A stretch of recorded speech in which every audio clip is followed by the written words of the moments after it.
Karpagavalli nutritionist வந்திருக்காங்க. As usual வந்து நான் எந்த கேள்வி கேட்டாலும் டக்கு டக்கு டக்கு சொல்லிட்டு பதில் சொல்றாங்க. இன்ட்ரெஸ்டிங்கான கேள்விகளாகவும் இருக்குமா?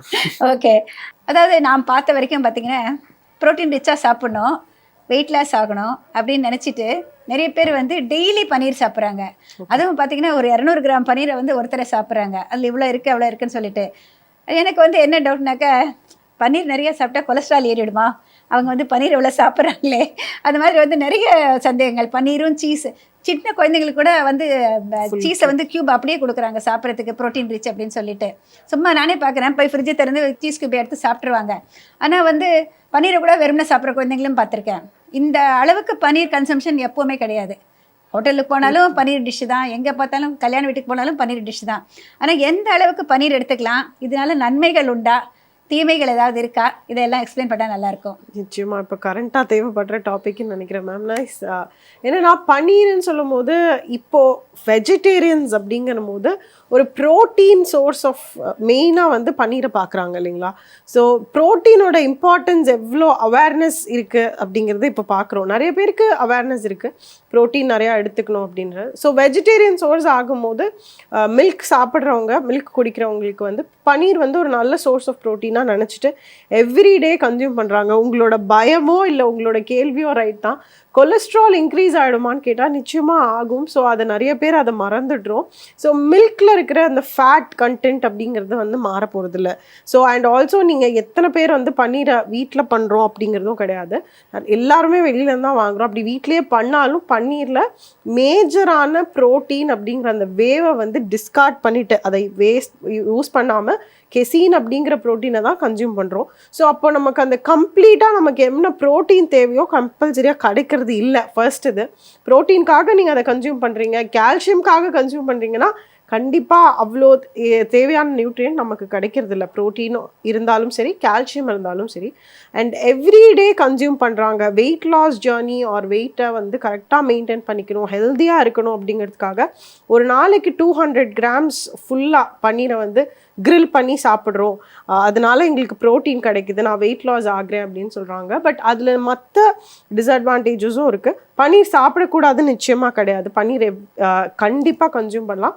வீக்லி 2 3 அந்த மாதிரி ஒரு 2 நாள் இல்லை மேக்ஸிமம் 3 நாள் எடுத்துக்கிட்டோன்னா கூட ஓகே. அது ஒரு வகையான ப்ரோட்டீன் சோர்ஸாக கன்சிடர் பண்ணும். அதை மட்டுமே ப்ரோட்டீன் சோர்ஸாக கன்சிடர் பண்ணிங்கன்னா மற்ற ப்ரோட்டீன் சோர்ஸில் இருந்து கிடைக்கிற நியூட்ரியன்ஸை மிஸ் பண்ணுறீங்க ஒன்று. அண்ட் நீங்கள் நினைக்கிற மாதிரி அவ்வளோ ப்ரோட்டீன், கம்ப்ளீட் ப்ரோட்டீன்னு சொல்லுவோம் இல்லைங்களா, அந்த கம்ப்ளீட் ப்ரோட்டீன் பன்னீர்லேருந்து உங்களுக்கு கிடைக்கிறது இல்லை. அண்டு பன்னீரோட ப்ரோட்டீனோட கண்டென்ட்டுமே ரொம்ப கம்மி தான். இதே நீங்கள் வெஜிடேரியனாக இருந்து டோஃபூலேருந்து எடுக்கிறீங்க, அந்த சாயிலேருந்து எடுக்கிற ப்ரோட்டீனாக இருந்தாலுமே கொஞ்சம் ஓரளவுக்கு ஓகே தான். பட் பன்னீர் வந்து அந்த அளவுக்கான ஹெல்தி சோர்ஸ் அவ்வளோ இல்லை. பட் மினிமமாக உங்களுக்கு ஓரளவுக்கு ப்ரோட்டீன், கால்சியம் எல்லாமே கிடைக்குது. நான் ஆல்ரெடி எனக்கு ஒரு சொல்லியிருந்தேன், மில்க்லேயே வந்து கால்சியமுங்கிறதே வந்து ரொம்ப ஹை அப்படின்னு நம்ம நினச்சிட்ருக்கிற மாதிரி இல்லை. உங்களோட கீரையாக இருக்கட்டும், எள்ளு, இதெல்லாம் தான் வந்து மேக்ஸிமம் கால்சியம் கிடைக்கிற ஒரு சோர்ஸ்.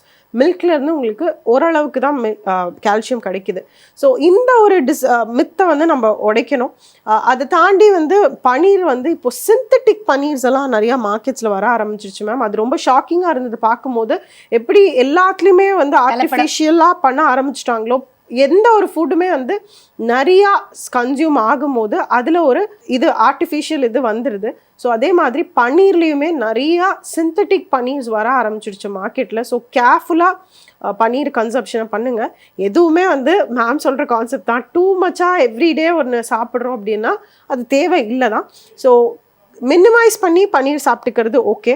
கண்டிப்பாக வெஜிடேரியனுக்கு இது ஒரு தான் ஆப்ஷன். ஸோ அதனால வெஜிடேரியன்ஸ் மிஸ்டேக் பண்ணிக்க வேண்டாம், எடுத்துக்கோங்க. வீக்லி 2 இல்லை 3 அந்த மாதிரி ஒரு ரேஷியோவில் எடுத்துக்கிட்டோம் அப்படின்னா பன்னீருமே ஹெல்த்தியாக பண்ணிக்கலாம். முடிஞ்ச அளவுக்கு நிறைய ரெசிபீஸ் நிறைய பேர் போடுறாங்க, வீட்டில் பண்ணாங்க, அட்லீஸ்ட் அந்த மில்க் சோர்ஸ்லேருந்து பண்ணாங்க அப்படின்னா ஓரளவுக்கு பன்னீரை ஹெல்த்தியாக கன்சியூம் பண்ண முடியும். முதல்ல வந்து அந்த வாட்டரை வேஸ்ட் பண்ண மாட்டோம்.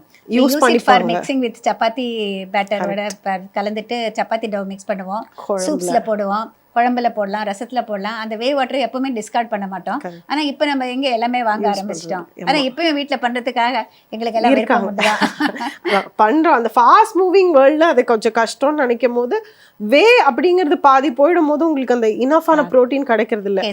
ஸோ அவங்களோட கேள்வினா அந்த குழந்தைங்களுக்கு வந்து நிறைய பேர் பேரண்ட்ஸ் வந்து பன்னீரை வந்து ரொம்ப ஹெல்தியான சோர்ஸ்ன்னு நினைச்சு எவ்ரிடே லஞ்ச் பாக்ஸ்ல ஒரு ஒரு ஸ்லைஸ் ஆஃப் பன்னீரோ இல்லை சீஸோ கண்டிப்பாக கொடுக்குறாங்க. கண்டிப்பாக அதை எவ்ரிடேலாம் அவாய்ட் பண்ணலாம். நீங்கள் ஹெல்தின்னு நினச்சி கொடுக்குறீங்க, அது உங்களோட குழந்தைங்களோட கொலஸ்ட்ரால் கண்டென்ட்டை ரொம்ப ஜாஸ்தியாக இன்க்ரீஸ் பண்ணுது. அண்ட் நீங்கள் கிடைக்குதுன்னு நினைக்கிற ப்ரோட்டீன் அண்ட் கால்சியம் நிச்சயமாக அந்த அளவுக்கு கிடைக்கிறது இல்லை. மற்ற சோர்ஸ்லேருந்து கான்சன்ட்ரேட் பண்ணால் நல்லா இருக்கும்னு நினைக்கிறேன். நிச்சயமாக. தேங்க்யூம்மா. ஏன்னா நிறைய பேர் வெயிட் லாஸ் டயட்டுக்கும் பன்னீரை யூஸ் பண்ணுறாங்க.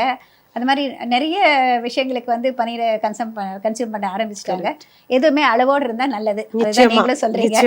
எப்பவுமே நாங்க சொல்றது அப்படிதான், அளவோடு இருந்தா வளமோடு வாழலாம். அந்த விஷயங்கள் நம்ம தெரிஞ்சுக்கிட்டா நல்லது. எல்லாருமே வந்து இந்த விஷயம் வந்து எல்லாருக்குமே ரொம்ப ஹெல்ப்ஃபுல்லாக இருக்கும்னு நினைக்கிறேங்க. எது சாப்பிட்டாலும் எல்லா விதமான சோர்ஸ்லேருந்து கிடைக்கிற மாதிரி பாருங்கள். அதாவது ஒரு ப்ரோட்டீன் அப்படிங்கிறப்ப இவங்க சொல்கிற மாதிரி கீரை எடுத்துக்கலாம், எள் எடுத்துக்கலாம், இன்னும் நிறைய நம்மளுக்கு தால் வெரைட்டிஸில் இருக்குது, எல்லாமே இருக்குது. ஒவ்வொரு தடவையும் எடுக்கிறப்ப ஒரு காம்பினேஷன் போட்டுட்டு ஒரு டிஃப்ரெண்ட் சோர்ஸ்லேருந்து வந்தால் டிஃப்ரெண்ட் அமினோ ஆசிட் காம்பினேஷன் கிடைக்க போகுது. ஒரு எல்லாமே சேர்ந்து வரப்ப நம்மளுக்கு வந்து ஒரு கம்ப்ளீட் ப்ரோட்டீன் கிடைக்கும். அந்த மாதிரி தான் நம்ம வந்து ஒரு டிஷ்ஷை வந்து மாற்றுறதுக்கு ட்ரை பண்ணணும். எவ்ரிடே நம்ம கன்சியூம் பண்ணுறப்பயே வெஜிடேரியனாக இருக்கிறப்ப அந்த ப்ரோட்டீனை வந்து கொஞ்சம் கவனம் எடுத்துக்கிறது கொஞ்சம் பெட்டர். ஓகே, தேங்க்யூம்மா. Thank you for coming to the show.